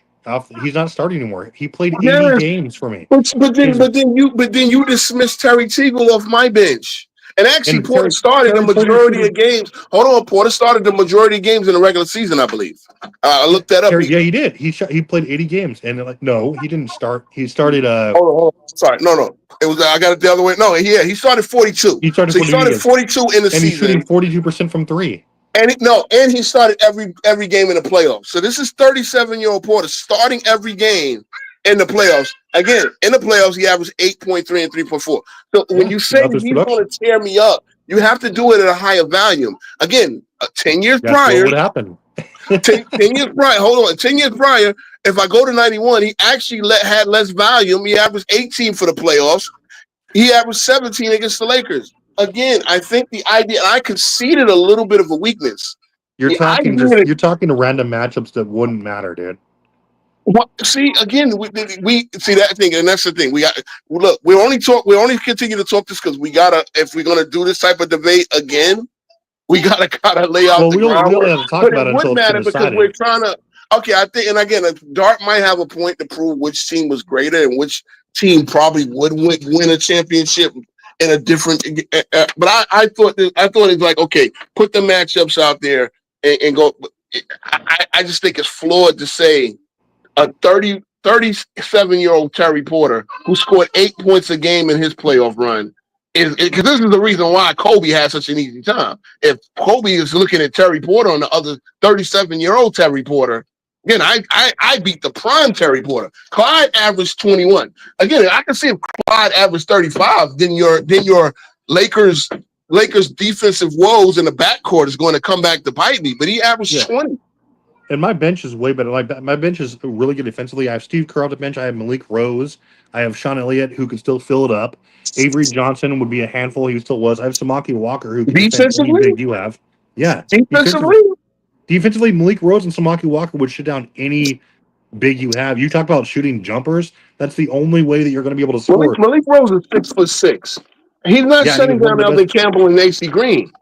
6'9" and 6'11". See, AC Green had zero bag. Green had zero. Okay, so Green was a lunch pail. Get to the basket. Get to the offensive glass. Yeah, right. So again, I got two guys. Here's a guy that got his teeth elbowed. Here's the guy that had his teeth elbowed out by J.R. Reed and finished the game. Now these guys. Again, I know that's not that era. 01 is not 25. But I'm just saying. You got guys who get a sprained ankle or their nail chip, their fingernail polish gets chipped, and they want to come out the game. I'm just, That wasn't that era. That from the Spurs. I know, I get it. I already conceded that, but all I'm saying is just understand that AC Green is the guy that got his teeth knocked out from an elbow and finished the game. So the idea is you're going to horse me with Malik Rose, and I like Malik Rose. He played for my Knicks a couple of years. Yeah, Malik Rose. You're not gonna big boy me with Malik Rose when I got Eldon Campbell, Michael Thompson. I got those off my bench now. Sam Perkins come on now. Sam Perkins. What's Eldon Campbell gonna do? Eldon Campbell never sniffed at all defensive team. He's not gonna score on me. Oh yeah. See, that's the thing. I think again, somebody had to remind me in the first round from the comments, and I don't know if that's cheating, but that I had Eldon Campbell on my bench. But I knew that, right? I just didn't put him in. I just didn't put him in, so I put him in. I knew that, and I made sure to mention him in round 2. Eldon Campbell was a great post and toast guy cat. Look at Eldon Campbell's career, what he was going on to do. Mind you, this is young Eldon Campbell, right? Yeah, this is 22-year-old Eldon Campbell. He's not going to be like how he was. Yeah, obviously we use him sparingly, but if the point where I said he's really my third string center. If I have to use him, I'm going to use him. If Duncan is getting Divac and Perkins in foul trouble, where I need to now play him bigger minutes, again, I got Green, Thompson, Campbell to go. I got Larry Drew. These guys were vets. Again, I got the veteran. I got the experience factor. Yeah, so you're gonna double Duncan every time, right? No, probably I'm gonna double him minimally. Remember, minimally. So he eats. And then, like I said, I have lights out. Like the volume of threes is going to go up. I win by 20 points minimum. Again, I never saw Duncan as this get 40. What is the career? Let me ask you this question. Quick question. What is Duncan's career high in a playoff series? Hey, I believe he did get one. Duncan was no joke. 03 Duncan was great, but again, like Vlade Divac is not furniture. Yeah, he is. Vlade Divac was a hell of a shot block himself. I believe he averaged. Let me go what he averaged in that season. Divac is trash. Why? Why is he in the Hall of? See, again, when you say Divac is trash, and he's in the Hall of Fame, what are we doing here? Sam Perkins is trash. See, again, you got guys that won at every level, It's and again, this is what we gotta. You and freaking, it's like Magic and Worthy at the end of their careers versus Prime Duncan, Ray Robinson, Worthy played 4 more years and a team full of shooters. He never fell. Divac averaged 1.5 blocks that year. I'm trying to see what Divac was as a shot blocker. Eventually, didn't Tim lead the league in shot blocks? Yeah, yes, of course, I get it. But what I'm telling you is Divac is not furniture. Divac averaged 2 blocks a game twice. Obviously, I gave you the event.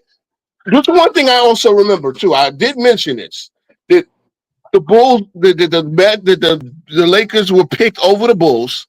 And the Lakers were given in the preseason. This was the Chicago Sun-Tribune. They gave the Lakers 4 positional. King Row, you gotta look at the comments here. Go ahead. FYF says, King Row, please never coach a real team. I know. Mr. PJ Tucker is going to guard Akeem Olajuwon and beat me in a series. I would bet my house on Rudy Gobert guarding Shaq over Akeem Olajuwon, who I have evidence that he could sweep him. Come on, FYF. Come on, FYF. Again, you're telling me that Perkins and Divac are furniture. That's not a fair comparison, especially considering I got to slow it down. Again, I took a game with Chris Dudley at center, and I can't take a game with Vlade Divac? No. In reality, The Knicks took a game, and every game was close. Obviously, Duncan and them prevailed at the end. But Chris Dudley was my center. Marcus Camby was on a severely sprained ankle. Larry Johnson was injured. And I got a game, and I made every single game close. But you're sweeping me with the greatest point guard of all time, big game James Worthy, all that championship experience. I'm flabbergasted. But this is I what think it's a sweep. Because that's not the 2001 Spurs isn't the 99 Spurs. Or whatever you're talking about. Were they that much better? Yeah. You know what? Okay, let me ask you, what did you add? You got 2 years more on that back. Two For more one thing, Tim years Duncan of on that Robinson back. Tim And Duncan who was they prime. had? They had a 37-year-old Terry Porter.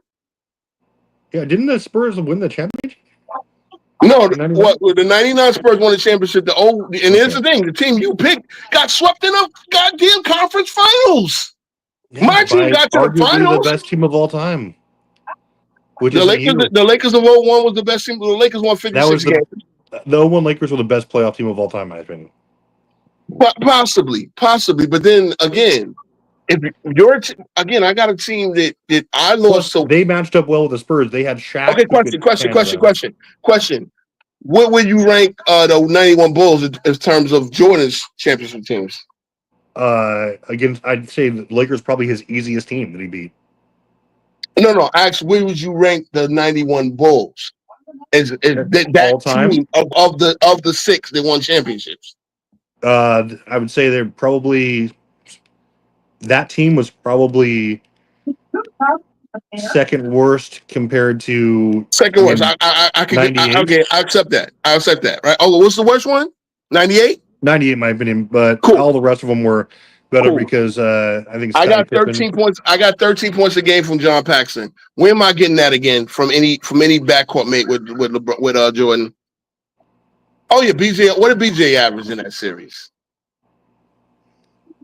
I'm gonna look and see what BJ averaged. Again, I'm just saying because you just told me that 01 Lakers were the best playoff teams of all time, but I'm telling you the team that I lost to was no slouch either. That's why I'm countering your points. That's why I like. No one's saying they were a slouch. I'm saying that there's different ways to beat different teams. I'm just saying because I can say yes, they were dominant in the playoffs. That was a dominant playoff run. Now I can counter it. Well, did the 01 Lakers really, really play a great team? Because they damn sure didn't play the 91. They damn sure didn't play the 91 Lakers. They played. Yeah, they would have destroyed you guys. Again, because you think Vlade Divac is furniture. Vlade Divac BJ was a non-factor in the finals. He averaged 2 points a game, 7 minutes. Craig Hodges, the great Craig Hodges in the finals. You wouldn't have shown up for a game 4 if the 91 Lakers were there. I mean, Bill. I lost to Bill Cartwright. Paxson again. So Horace, Scotty was at his again. Nobody ever averaged 30 and 10 in another finals. He averaged 31 and 11. That's still the steals record in a 5-game series. Michael Scotty had. Say again. I still think it's like the first or second best finals performance of all time by an individual. Okay, so that's what needed to beat me in 5. Next to Tim Duncan. Say again, and you just got Tim Duncan.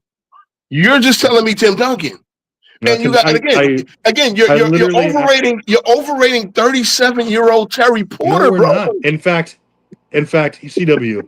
I already outlined this. We debated it. I clearly no. This is the barbershop. I'm not going to rehash it 35 times because he's in denial.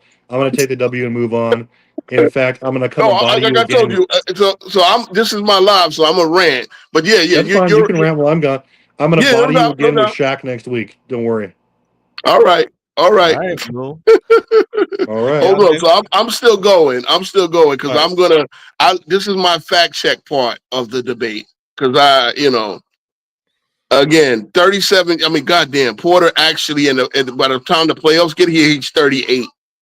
He's going to exploit me with 38-year-old Terry Porter. Porter has an April birthday. What was I looking for? Shit. I'm looking for the playoffs. Again, the playoffs backcourt. The playoff numbers from the backcourt. Duncan was a beast. 24 and 14, 15. Again, I guess they're gonna go to a more against Divac. Okay, great. Antonio Daniels was the leading scorer out of the backcourt, 13.5. Derek Anderson averaged 8 points a game, guys.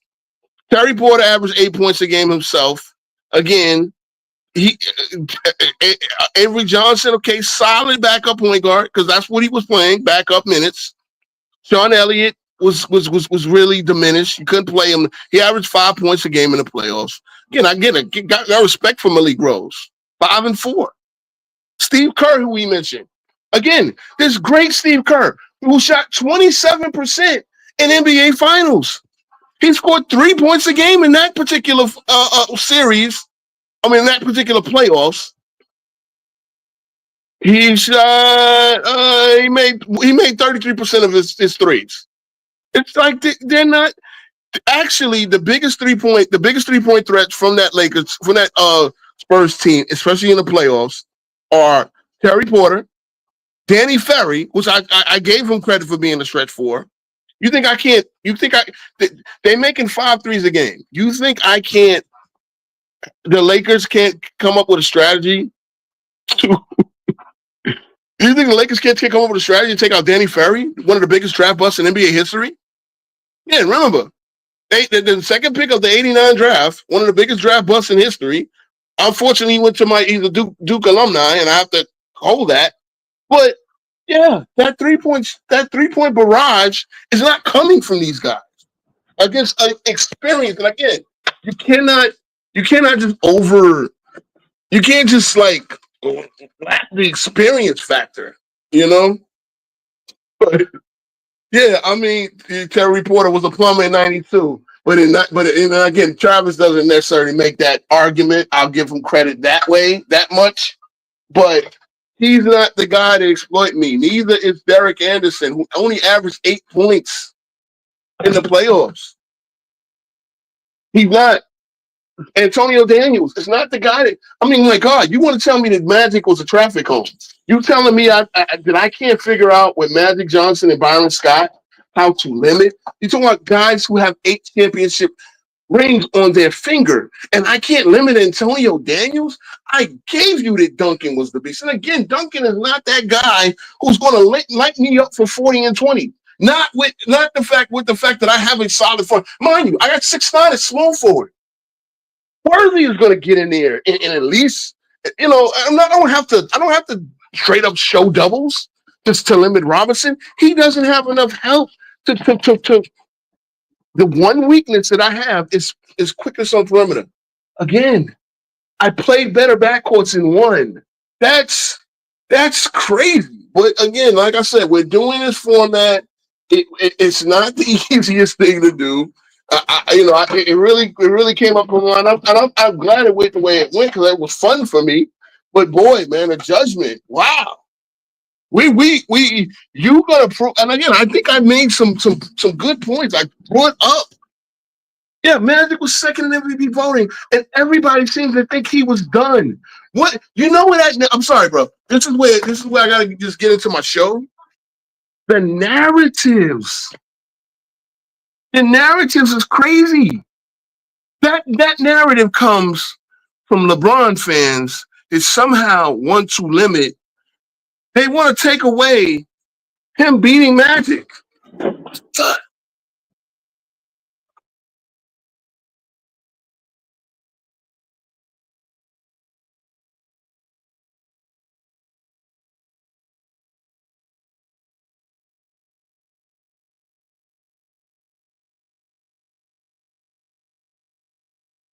Sorry, yeah. They want to take away the narrative that was an actual great victory. You beat a 5-time champion. That was actually the most.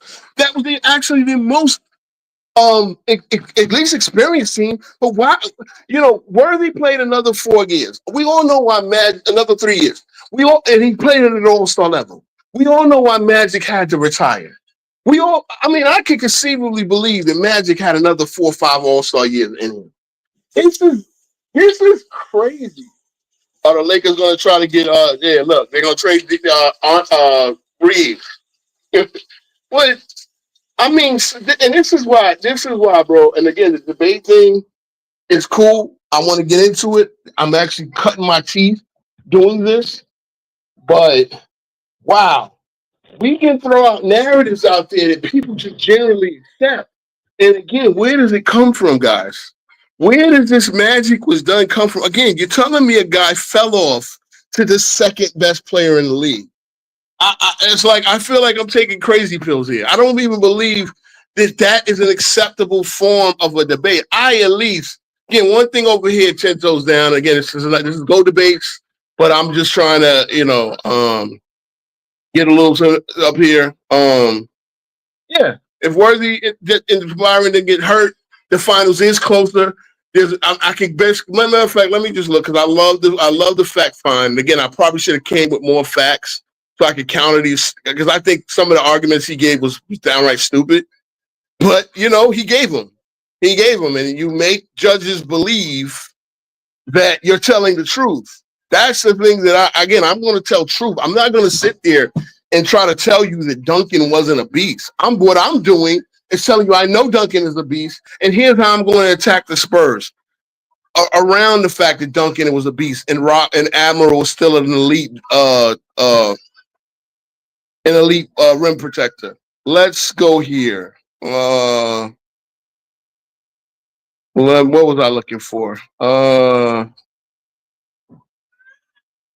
Yeah, I mean, again, I'm looking for Byron Scott because I want to know another series where Byron Scott only averaged 4 points a game in his NBA career. And as far as Mr. telling me please don't coach teams, bro, I could take the 91 Lakers and beat most of the teams you think is great. FYF for sure. My God, the way we shit on the 91 Lakers, I think I need to. Hold on 1 second. All right. So here's a guy that played in Jesus Christ. He played in 38 playoff series. Byron Scott played in 30. Again, the experience factor. Yeah, I think y'all don't understand this too. This is the part that if you're going to do it, and again, you have to kind of imagine it in your head. This is what I'm trying to do, and I want to do this again, but then it has to be done in a way where the judges really, really understand what we're doing here. All right. Other than his rookie year, he only played 2 games in that 3-game series against Kansas City Kings. Bro, let me show you what I got from Byron Scott. Let me show you the series I got from Byron Scott. 23 in the Western Conference Finals against Denver in 85. 18 against the Spurs in 86. I got 23 again from Utah against Utah in the 7-game series. This is Malone and Stockton on that team. I got 25 a game in a 4-game sweep of Phoenix in 89. I mean, come on now. Like, Byron Scott was as bad as you could imagine up until that point. He never had a series that bad. He never actually, other than his rookie year, he never had a series where he didn't score double digits. He never had a series where he did not have bro. This is me learning something that I have to come with this shit. I had little time to research. Travis did as well. Like Travis is a great researcher. I will give him that. He can come with shit like that. But I have to unfortunately come with it after the fact. This is a guy that's telling me he's going to my backcourt is another. Byron Scott never averaged single. Mind you, he's the 4th option with the Lakers, sir, guys. He's the 4th option. Byron Scott was drafted number 4, I believe, right? The 4th overall pick by the Clippers, and then he was traded straight up for Norm Nixon. This is what allowed Magic Johnson to get the point guard role full-time, no Norm Nixon to compete with, right? Obviously that's Debbie Allen's husband, so they, the history of him having to go, they had to go to San Diego or whatever. But bro, you're telling me you're gonna exploit me with a old Porter? You're gonna exploit me with Antonio Daniels, and then you're not gonna put the respect on Byron Scott's name? Yeah, we're gonna have to tinker this a little bit, but bro, there's no way. Bro, you're saying things like shot distance, and again, I still haven't found the shot distances for the Lakers. I looked on basketball references. I can't find shot distance. So I mean, wow. I think again, um, you know, yeah, but yeah, again, the healthy Lakers beat the. There's no much the overconfidence. If you think that whatever strategy you have of just relying on Duncan to just eat my front court line, when I do have a representative front court again, I know you probably with Robinson, you probably had it, but I know I have the advantage. I have the GOAT point guard, guys. He has Terry Porter starting every game. 38. See, why does Magic get to be done? But Terry Porter is not. Terry Porter started at point guard for these guys, fellas. He started half the games in the regular season, and he started every playoff game. This is the boy. Again, this is my own format, and again, I had to make a better argument. So Travis is gonna, but bruh, you cannot see what we can't do here is make arguments of lies and conjecture. Sean Elliott is shutting down Sean Elliott. He averages 8 points a game in his time. This is not prime Sean Elliott. I got prime Scott. I got prime Magic. The idea that Magic was not in his prime is one of the dumbest narratives that has to die. It has to die a slow death. He was second in MVP voting. How does he not get to be in his prime? How could it? So two things is going to happen. Two things are going to happen, guys. Either Magic is one of the, if he can not be in his prime and still be the best player in the league, or we have to kill that narrative that in 91 he's not in his prime. You can have one, you can't have both. You just can't have both. But CW, you around? I don't know. Yeah, he might be running around. So I'm going to rant a little bit more. Yeah, okay. I was going to kind of wrap up. My son, he made a big mess, but I'll deal with it. But I was just ranting on, bro, because again, I need to understand, bro. There's one point I need to understand.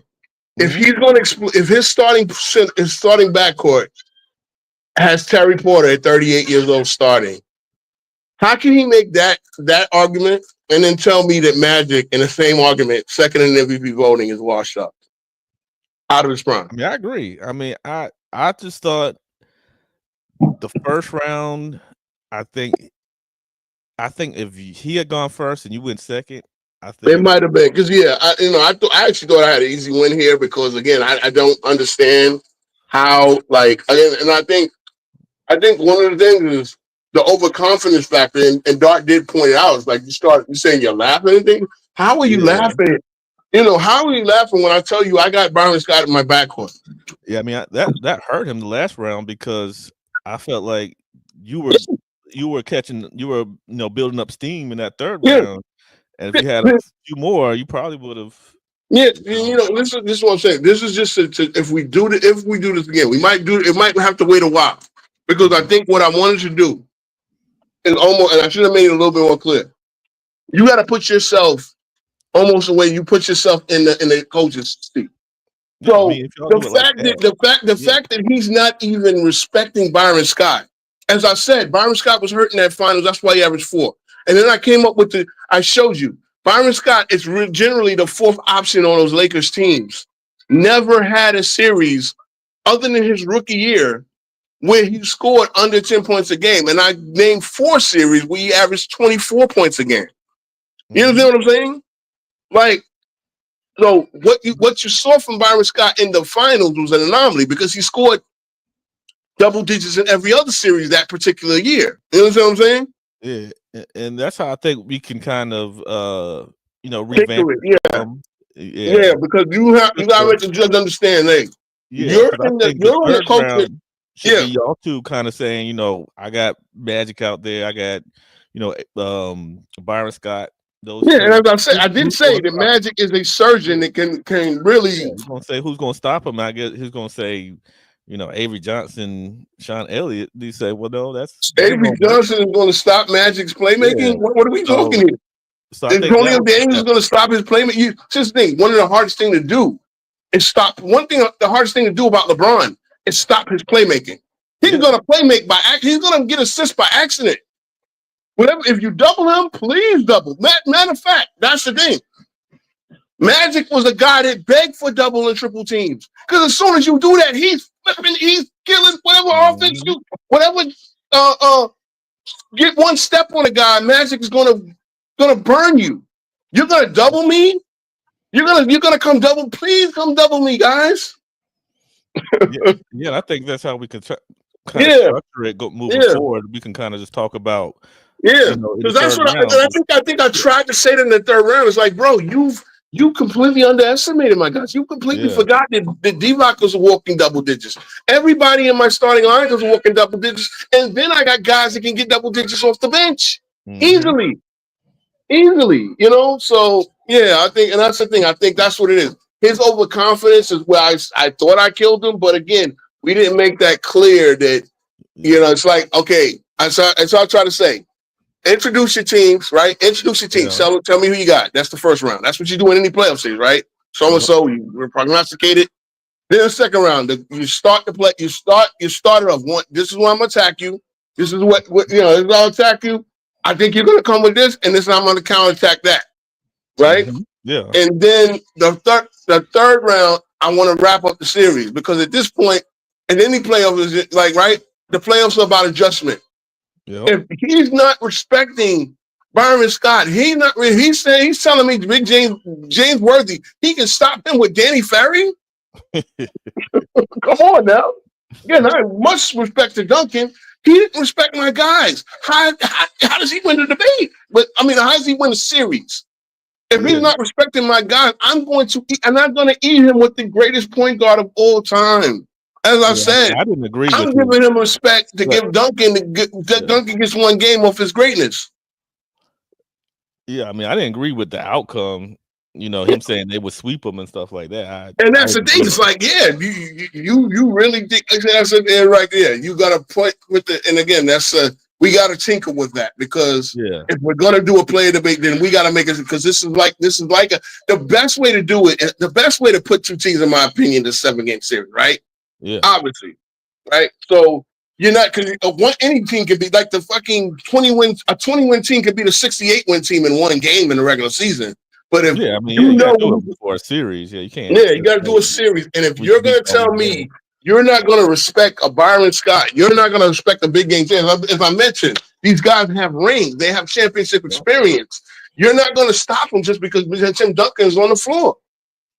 You're not going to stop great scorers like that because Tim Duncan is on the floor. The only one that doesn't have a ring is Vlade Divac, who has EuroLeague success. You understand what I'm saying? Yep. So I agree. I mean, I think because age 30 want to do. I think y'all want to do the 86 Celtics and the 90. So I'm willing to do that. And again, see that's the other thing too. The big problem too is going era versus era. Yeah, I tried to make like the 3-point disparity. Again, I came at the 3-point disparity. But again, this is a guy again, and I made it clear. Who's making the threes? Danny Ferry. You got Steve Kerr, who did not make threes in that playoff run. You understand what I'm saying? Like Steve Kerr, like if you're relying on getting threes, we might have to specify. Yeah. Mind you, like if they're, if that was the playoff version of them or if that the regular season version, Mind you, we both agreed to this like right before we came in and looked at the earlier debate, right? Yeah, so I was trying to get, and again, so next time we're gonna try. Y'all didn't have a lot of prep. Yeah, because I know Dart said it's really hard to debate, and again, if we make it to, it's like, I want you. You got to put your mind in the coaches. You got to step into Popovich's shoes, knowing you have the team. what are you going to do against this hypothetical team? See, he made a lot of arguments about what they did against the league he was in. Again, you didn't play a point guard. You played Kobe and got killed, but you didn't play the point guard the caliber of Magic Johnson. So that argument of saying what you did in your league, you didn't play Magic Johnson. I at least played the backcourts that he said. As I said, I played better backcourts than what the Spurs have. Let's keep it real. Terry Porter and Antonio Daniels is no run teams. There's no Hardaway and Richmond. There are no Maxwell and Smith. Yeah, and they're damn sure no Porter and Drexler. Too, because I think the third round should kind of be y'all playing out a 7-game series. So even you know what? Yeah, you're right. Even if you go if we go to a longer round in that third round, that might, or we do a double back and forth and call that the round. Because again, what you're doing is, okay, this is how you're telling me you're going to attack me with Duncan, right? And again, I'm telling you, I at least can hold my own. Like, I don't have furniture out there. You know what I'm saying? Like I said, a lot of these, Chris Dudley was furniture, right? Chris Dudley was just a big body who only got minutes in the finals because Patrick Ewing was hurt and Marcus Camby was hurt. I don't have furniture with Eldon Campbell and Michael Thompson and Vlade Divac. Yeah, I agree. Oh yeah, and then I got John Perkins who can play 4-5. You know, I think we should talk about kind of, especially for the team versus team, because like I said, it's kind of kind of hard to do that. I did mention we did mention that before the debate. How this is something different because everybody is used to player versus player and career versus career.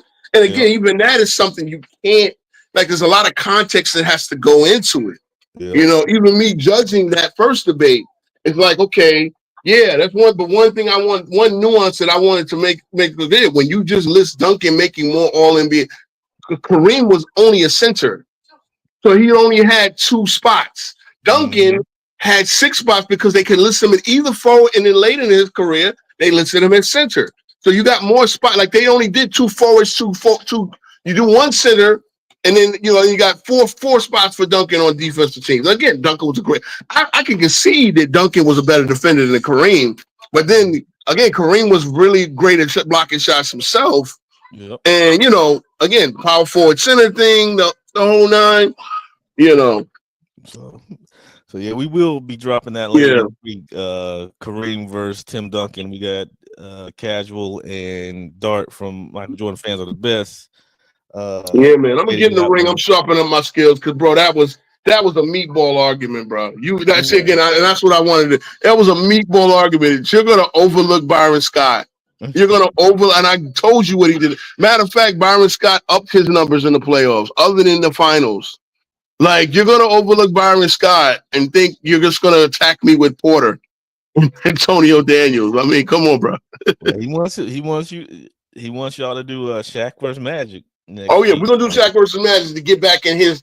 And again, like I tell you, he does not respect Magic. He does not put respect on Magic's name. That's crazy, but yeah, he does not put respect on Magic's name. It's like I don't think he understood what make Magic. Like, Magic can dominate a game taking 4 shots. That's true. He can control a game taking 4 shots. There's a special greatness to that, basketball IQ. So yes, and that's what it is. Basketball IQ. You're not taking that away. That's one thing I can say. You're not taking LeBron's basketball IQ. Then what you can do is hound him into his mistakes. You can try to hound Magic into his mistakes. Yeah, Magic averaged 4 turnovers a game, 3.7 turnovers a game. He averaged 13 assists. Stop me from getting 13 assists. Stop me from making passes. Because mind you, it's 13 assists that lead to buckets. There are also passes that lead to a guy getting fouled. I might get Duncan in foul trouble based off Magic's passing alone. You know what I'm saying? They have to come out because, as I told them, I'm not going to the post. We're not a post-up team. We can run when we need to. We can run half court when we need to. We're very versatile. Magic was such a Swiss Army knife. Certain guys are Swiss Army knives offensively, But I agree with you. Yeah. Yeah. All right, man. I had that. It was like, and I'm passionate. I'm about to drop my thing because I think, as I said, a lot of people, and I think it was hard to judge this debate. I will give it. It's hard to look at the dynamics of teams. People, when they do this, I was trying to say this before. People they just look at they make the T-Mac versus Kobe thing, and they don't understand how changing those players then altered the dynamics of the team. Because even though you got records and skill sets that are similar, they're different players altogether. And now I have to, anything that T-Mac doesn't do, I have to get from other players. Anything that T-Mac did better, okay, that might take away from other players. But what Kobe did, you understand what I'm saying? Yeah, so it's like people really have to when we look at things, I think people think you can just plug and play. No, there's a special sauce. Yeah. I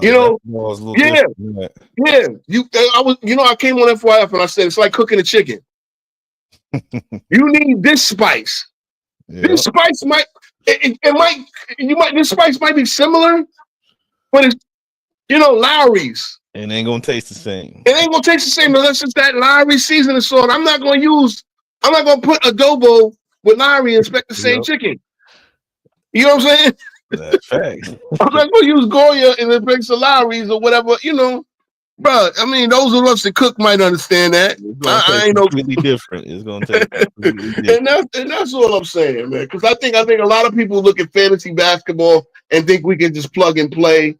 And I think that's the challenge it is. I don't know. Me, I think I just want to challenge myself. I want to challenge my mind a little bit better. That's why I like this. That's what I'm saying. Regardless of, Travis is going to go around saying he got another W over me. But again, I'm going to come back and tell you, Travis, you cap. Because if you're going to sit there and just look off Byron Scott and think he's not going to light you up for 25 points, what are we doing here? But yeah, you plug the shows this week because I know you got. Yeah, I'm gonna get with Johnny tomorrow to see if he go. Because again, my man Philip Fry. I don't know if Philip Fry came through, but I told him Philip Fry called him out by name. So I told Johnny I told Philip Fry I would try to get Johnny back up there. Okay. I'll try to hit him up somehow. I don't know how his info. But yeah, we do. But I definitely, even myself, got to have another because this time the glove's gonna come off a little bit. So if Johnny comes up and FYF, he was in the comments. I gave you the invite officially on Thursday. I know you do something. I know you do your own show on Thursday. So I said Thursday or Wednesday, whatever works. I just wanted JB to be up here because I wanted all of us to have that conversation that we need to have. So yeah. Well, Thursday I'm traveling. But I can start up for you guys if y'all no doubt. I'll start up for you guys, and I'll be traveling. Okay, understood. Y'all can do your thing. Yeah, so we'll coordinate it. I mean, maybe he can even come on tomorrow if that works better for him. But again, I gotta respect their time, respect everybody's time, and again, like I said, over here, man, we try to have a conversation. This was fun, though, man, for real. Yeah, I've enjoyed it. I've enjoyed all day. So hopefully everybody will check these out. These GOAT debates, we're gonna keep them coming. Even got some new people coming through that wanted to jump in. So we're gonna, you're gonna see some different matchups. Like you saw tonight, we did team versus team. We're gonna tweak it up a little bit to make sure it's how it should be. And we're just going to enjoy it. This is fun, I think, because, you get to hear all kind of different perspectives and different thoughts. So we're going to keep it going.